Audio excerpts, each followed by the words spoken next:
ایک زرعی ملک خود کفالت سے محروم کیوں ہے؟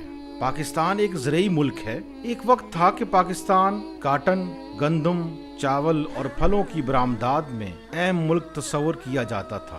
یہ المیہ ہے کہ 70% زراعت پر بھروسہ کرنے والا ملک زرعی زوال کا شکار ہے۔ پاکستان کی زراعت پر حکومت نے توجہ نہیں دی، جس کی وجہ سے ہم زرعی انحطاط کا شکار ہیں۔ امن ترقی پارٹی کا منشور اور مطالبہ ہے کہ جدید زرعی تحقیق کے ادارے بنائے جائیں، قابل کاشت زمین غریب کسانوں کو مفت تقسیم کی جائے، پانی کی تقسیم، بجلی اور نہری نظام میں بہتری لائی جائے، جدید تقاضوں کے مطابق زرعی ترقیاتی کونسل کو فعال ادارہ بنایا جائے، ملک میں زرعی ایمرجنسی نافذ کی جائے، کسانوں کو بروقت ان کا حق دیا جائے۔